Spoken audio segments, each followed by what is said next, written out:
Mentiras por amor, capítulo 6, de Bárbara Cartland. Durante un momento, el conde pareció no encontrar palabras para contestar, pero después dijo: tal vez esté en un error, pero siempre di por sentado que los padres arreglaban los matrimonios de las jóvenes y que ellas aceptaban lo que se les proponía sin discutir. Carmela se sintió incómoda, pues sabía que era verdad. Jimmy Selwick se había visto obligado a casarse cuando era muy joven, porque los padres de ambos contrayentes pensaron que era ventajoso para los dos, y nadie se había preocupado de si estaban o no enamorados. También recordaba que Emily había comentado el caso de varias de sus amigas, quienes se habían visto obligadas a casarse con hombres por los que sentían verdadera aversión, sin que pudieran hacer nada para evitarlo. Ahora comprendía que Emily había temido venir a Keighleston, porque presentía que algo así iba a suceder y, como el conde era su tutor, no podía impedirlo. Carmela sabía que debía luchar, no solo porque no era la heredera que el conde suponía, sino porque sus padres la habían enseñado a pensar por sí misma. Aún en el supuesto caso de que el príncipe deseara casarse con Carmen Lyndon, una joven sin fortuna jamás aceptaría ni a él ni a ningún otro hombre que le impusieran. Pensó que Emily había tenido toda la razón al decir que los Gale eran dominantes y despiadados. Aun cuando no pretendían casarla con un Gale, Carmela estaba segura, por lo que había escuchado durante el almuerzo, que el príncipe tenía gran urgencia de dinero para restaurar su país, asolado por la guerra. Esa era la razón de que el conde concertara el matrimonio entre el príncipe y una joven de gran fortuna. Al darse cuenta de que el conde lo observaba con expresión incrédula, se dijo que todo aquel enredo, si no la hubieran colocado en tan difícil situación, le habría parecido divertido. Tal vez, concedió él después de un momento, debí decírtelo de una manera más amable. Pero permíteme que te asegure que el príncipe es un hombre encantador, a quien conozco muy bien. Ha sufrido la humillación y el dolor de ver a su país conquistado por los franceses, su palacio saqueado, y de soportar muchos otros incidentes desagradables que siempre suceden en la guerra. Y supongo también que necesita dinero, por supuesto, y no encuentro una forma mejor de aprovechar tu vasta fortuna, Emily, que ayudar a este joven y hacer feliz a su gente. Carmela no respondió, y él continuó diciendo: el país necesita que se reconstruyan escuelas, hospitales e iglesias. Estoy seguro de que encontrarías absorbente esa tarea, la de estar casada con un hombre a quien no conozco. Ya te dije que es encantador. Podría serlo, en tu opinión, pero no eres tú quien tendrá que vivir en un país extranjero, rodeado de gente extraña. Estoy seguro de que pronto harías amistad con el príncipe y con sus súbditos, contestó el conde con paciencia. Tal vez, si deseara hacerlo, replicó Carmela, pero permíteme dejar bien en claro que no tengo intenciones de casarme por el momento, y mucho menos con un príncipe extranjero a quien apenas conocí hace una hora.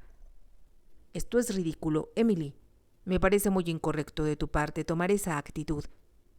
Ya te ofrecí mis disculpas por haberme precipitado, pero bien sabes que tendrás que casarte, tarde o temprano, y no tengo el menor deseo de que te persigan los cazafortunas. ¿Y qué otra cosa es el príncipe?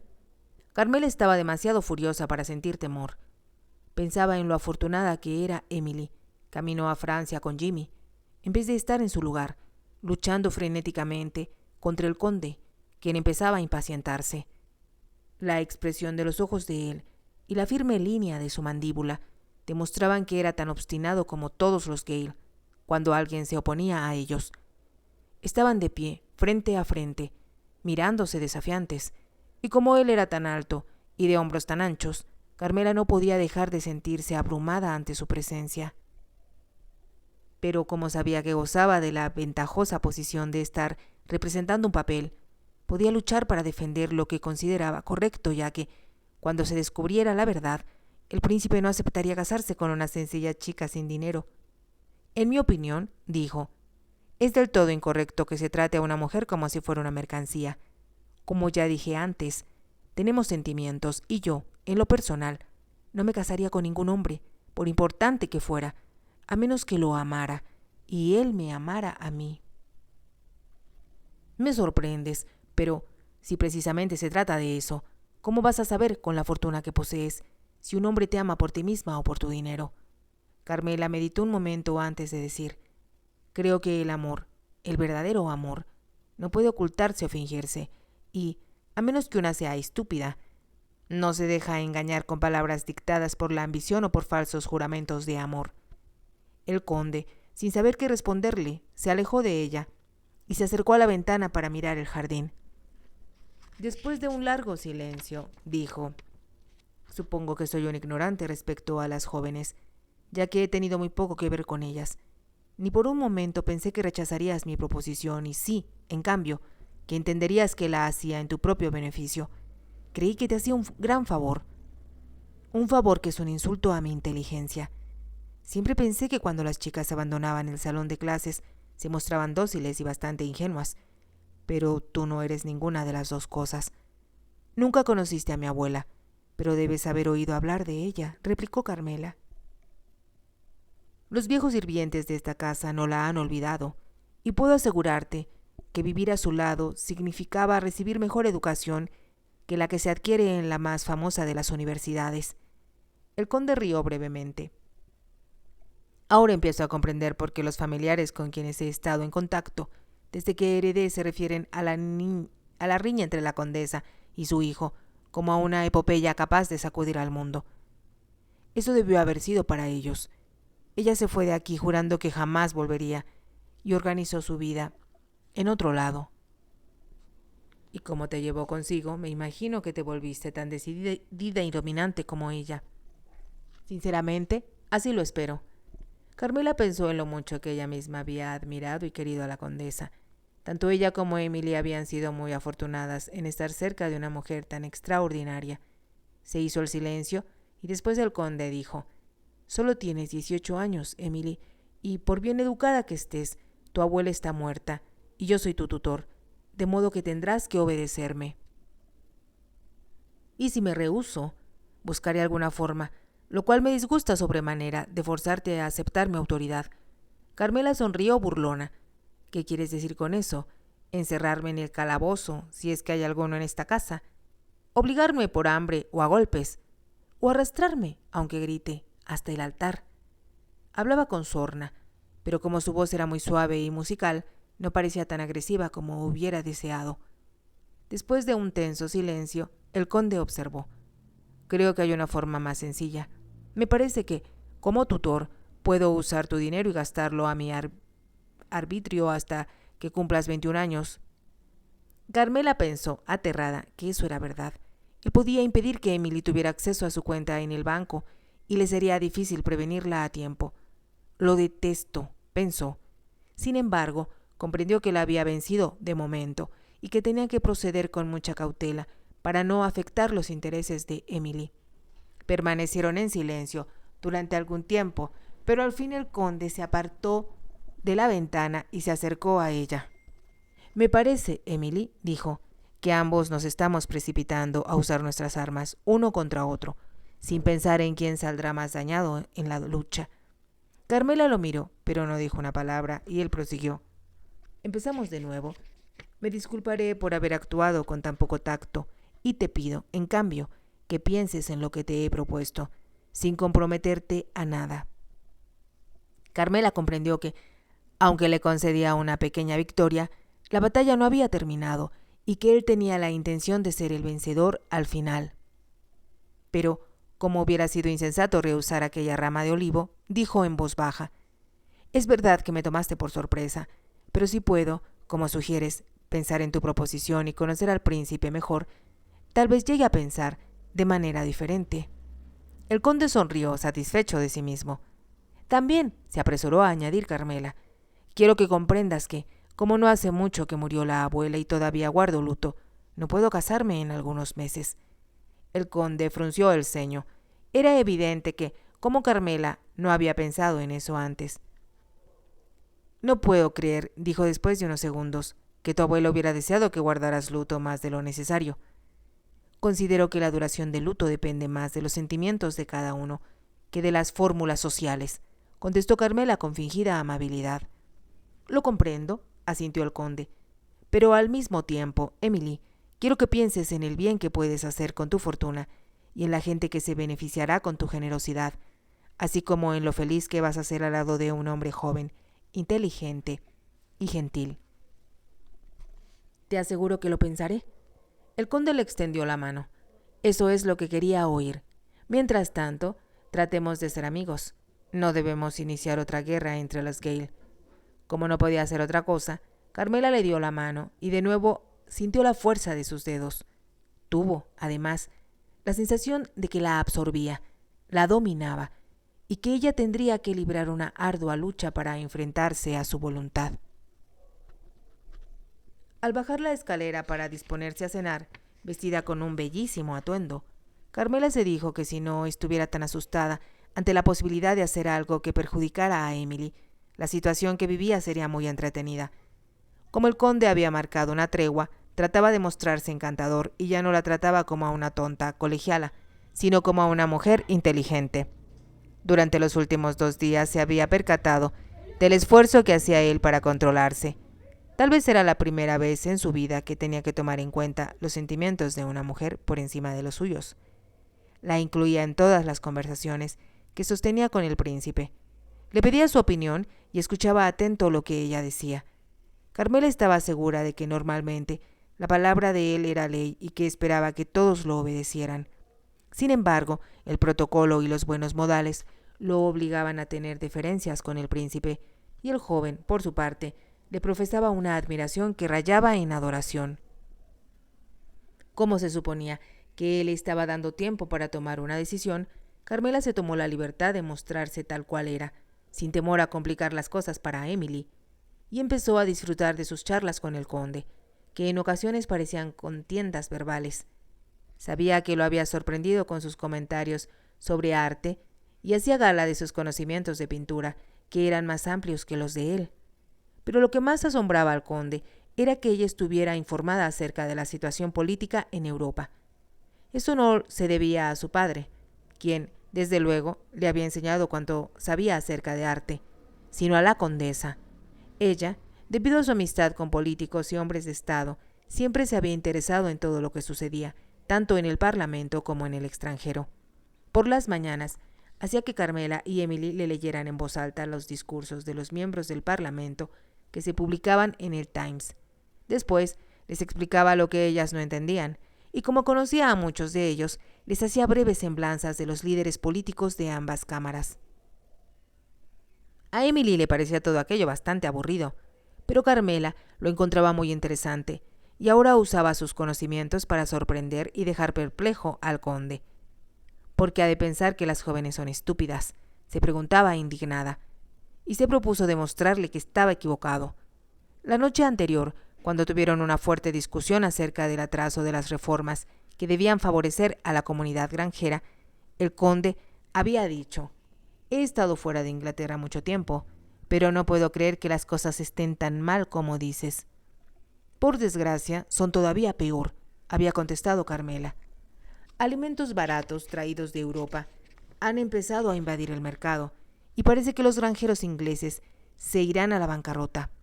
Como comprendió, por la expresión del rostro de él, que no le creía, había añadido: «Pregunta cuántos bancos cerraron el año pasado. Si hablaras con tus inquilinos granjeros, en lugar de hacerlo con tus empleados, descubrirías que luchan desesperadamente por mantener la cabeza fuera del agua». El conde había permanecido unos segundos en silencio antes de decir: «Pensé que las jovencitas como tú estaban demasiado ocupadas con los bailes como para enterarse de los sufrimientos de las clases trabajadoras». «Tenemos ojos y oídos para ver y escuchar», había contestado Carmela, «y de igual manera debes tomar en cuenta la condición de los hombres que quedaron lisiados por la guerra y a quienes se dio de baja en el servicio sin concederles ninguna pensión, ya que parece que su país espera que vivan de pedir limosna en las calles».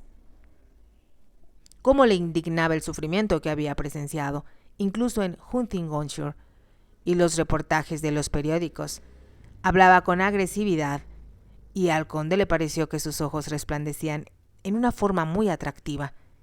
El conde había mirado a su Alteza, suponiendo que no solo estaba escuchando a Carmela, sino admirándola, pero, para su sorpresa, descubrió que tenía la vista fija en su plato y que, con movimientos nerviosos de la mano, despedazaba un pedazo de pan. ¿Qué le preocupa, señor?, le había preguntado el conde. El príncipe se estremeció como si sus pensamientos estuvieran muy lejos y contestó después de una pausa. Pensaba en que si esas cosas suceden en un país rico y próspero como Inglaterra, ¿qué sucederá en Hornstein? Reinó el silencio, y Carmela comprendió que el conde se decía a sí mismo que el príncipe tendría pronto a su disposición la fortuna de Lady Emily para utilizarla en beneficio de sus súbditos. Como le pareció que aquel era un tema peligroso, había dicho: «Hablemos de algo más divertido para su Alteza Real. Creo que él debía estar en Londres en esta época del año, asistiendo a las fiestas que el príncipe regente ofrece en la casa Carlton». «¿Ha asistido a ellas alguna vez?», preguntó el príncipe. Carmela negó con la cabeza. «Este año me hubieran presentado a la reina en el palacio de Buckingham», contestó, «si mi abuela no hubiera muerto». «Debe haber sido una gran desilusión para usted». «Fue mucho más doloroso perder a mi abuela, que era una mujer notable». Miró al conde, entornando los ojos, y añadió provocativa: «Era muy inteligente, además de tener una gran personalidad que los Gale no supieron comprender. Nunca sabrán lo mucho que se perdieron por no tenerla cerca durante tantos años». «A mí no me puedes culpar de eso», señaló el conde divertido. «La abuela decía siempre que los Gale eran obstinados, dogmáticos e incapaces de entender ningún punto de vista que no fuera el suyo». El conde rió. «¿Eso es lo que piensas de mí?» «No sería tan descortés con mi anfitrión como para decir que sí», contestó Carmela con fingida seriedad. «Pero claro que eres un Gale». «Igual que tú», replicó el conde. «Siempre hay una oveja negra». «Es así como te ves a ti misma». «A mí se me ocurre una descripción más favorecedora». «A mí también», intervino el príncipe. «Es usted muy bella, Lady Emily, como le habrán dicho ya docenas de hombres». Sus palabras eran demasiado cuidadosas para ser sinceras. Era evidente que la admiraba, se dijo Carmela, pero no estaba enamorado de ella. Ahora que reflexionaba sobre el asunto, recordó haber tenido la sensación de que el príncipe parecía en ocasiones abstraído, como si se encontrara en otra parte, aunque al mismo tiempo le dirigiera casuales cumplidos y fingiera interesarse en la conversación. Se propuso comprobar si tenía razón, y la oportunidad se presentó esa misma noche, cuando estaban reunidos en el salón después de la cena. El mayordomo entró y dijo algo al oído del conde, quien se puso de pie, murmuró una disculpa y salió de la habitación. «Me pregunto qué ha pasado», comentó Carmela. «Tal vez se trate de algo sin importancia», replicó el príncipe.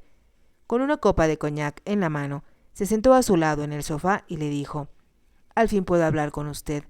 A veces siento que nuestro anfitrión exagera su papel como tutor. No creo que tengamos nada que decirnos que el conde no pueda escuchar».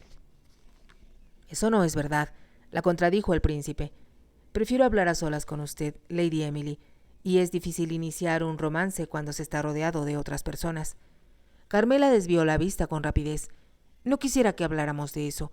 Acabamos de conocernos, Su Alteza, y sin duda se ha dado cuenta de que me gustaría que fuéramos amigos, pero no puede existir nada más entre nosotros». Hablaba en forma entrecortada, porque elegía sus palabras con cuidado y, después de un momento, el príncipe le preguntó: «¿Sabe que su tutor está de acuerdo en que se case conmigo?» «Eso me dijo, pero yo le informé que no me casaría con ningún hombre a menos que estuviera enamorada de él». El príncipe puso la copa de coñac sobre la mesa lateral junto al sofá y se inclinó un poco hacia adelante para tomar la mano de Carmela entre las suyas. A ella le disgustó su contacto. «Tanto mi país como yo necesitamos que sea mi esposa. Lo que quiere decir, en realidad», afirmó Carmela, «es que necesitan mi fortuna para reparar los estragos de la guerra». Pensó enseguida que el príncipe podía ofenderse y añadió con rapidez: «Es un gran honor para mí que Su Alteza desee casarse conmigo, pero como soy una sencilla joven inglesa, quiero casarme con alguien a quien ame y que me ame a mí». «¿Y no cree que llegaría a amarme cuando nos conozcamos mejor?» «Es posible», concedió Carmela, «pero tengo el presentimiento, y sé que Su Alteza me disculpará si me equivoco, que su corazón ya tiene dueña». Era un golpe a ciegas, pero Carmela se sentía casi segura de estar en lo cierto. El príncipe parecía a menudo triste, como si pensara en alguien ausente. Él se estremeció al escucharla, y en lugar de soltarle la mano, le apretó los dedos, como si necesitara su apoyo. «¿Por qué dice eso?». porque tengo la sensación de que piensa en alguien más y de que ella significa mucho para usted». El príncipe lanzó un profundo suspiro. «¿Es usted clarividente?». «Así que es verdad». Él asintió con un movimiento de cabeza. «¿Y no puede casarse con ella?», preguntó Carmela con voz suave. El príncipe suspiró de nuevo. «Eso es lo que deseo hacer, pero debo confesar que soy un cobarde». «¿Cobarde?». De nuevo los dedos de él le apretaron la mano, como para darse ánimos, antes de decir: «Ella lo es todo para mí, pero es francesa». Hubo una breve pausa, y luego Carmela dijo: «Entiendo, después de lo que su país ha sufrido por causa de Napoleón, su gente no estaría dispuesta a aceptar a una princesa de esa nacionalidad». «Con el tiempo tal vez lo harían, si no tuvieran otra alternativa». Si te ha gustado, te invito a que te suscribas y me regales un me gusta.